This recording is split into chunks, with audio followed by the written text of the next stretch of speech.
मैं आप सबके सामने इस सभा में खड़ा होकर घोषणा करता हूं कि अयोध्या के जिस राज्य के असली उत्तराधिकारी श्री राम हैं, मेरी माता ने बड़ी कुटिल नीति द्वारा मेरे पिताश्री महाराज दशरथ को उनके दिए हुए वचन के जाल में फांस कर वो राज मुझे दिला दिया। परंतु ऐसे अधर्म के पथ पर चलना मैं सर्वथा अनुचित मानता हूँ। मैं ये भी जानता कि मुझ जैसे पापी के मुख से धर्म और अधर्म की बातें सुनकर सारा संसार परिहास करेगा, परंतु मुझे एक ही आशा है, श्री राम जैसा दाता ये नहीं देखेगा कि मांगने वाला पात्र है या कुपात्र। इसलिए मेरे अवगुणों को ना देखकर मेरी यह प्रार्थना स्वीकार कीजिए। अपने कुल धर्म के अनुसार अयोध्या के राज सिंहासन को ग्रहण करके मुझे और मेरी कलंकिनी माता को अपने पापों का प्रायश्चित्त करने में सहायता कीजिए। कहा तुम अपने हृदय में व्यर्थ ग्लानि कर रहे हो। मैं भगवान शंकर को साक्षी करके कहता हूँ कि तीनों काल और तीनों लोकों में तुम जैसा धर्मात्मा पुरुष ना हुआ है और ना होगा। तुम पर कुटिलता का आरोप लगाना महापाप है।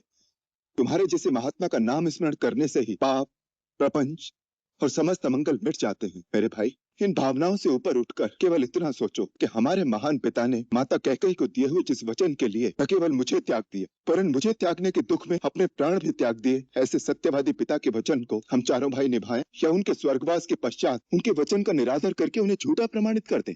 राम, मैं इस योग्य तो नहीं, किंतु आज सबके सामने मैं तुमसे क्षमा मांगती हूँ। मैं आज सब गुरुजनों के सामने स्वर्गीय महाराज से लिए हुए अपने उन वचनों को वापस लेती हूँ। इसके लिए बहुत देर हो गई माता। आपको वचन देने अथवा अपना वचन वापस लेने का अधिकार केवल पिताश्री को था। मैं तो केवल इतना ही जानता हूँ कि पिताश्री के परलोक सिधारने के बाद उनके वचन का पालन करना एक पुत्र के लिए संसार के सब धर्मों से बड़ा धर्म है। मुझे विश्वास है अपने अंतिम समय में भी उन्हें इस बात पर गर्व रहा होगा कि उनके पुत्र ने उनके वचन का पालन किया।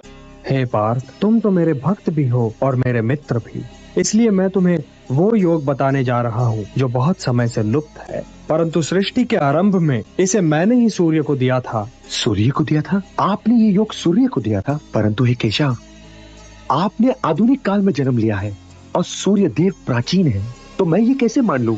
बहूनि मे व्यतीतानि जन्मानि तव चार्जुन तान्यहम वेद सर्वाणि न त्वं वेत्थ परंतप।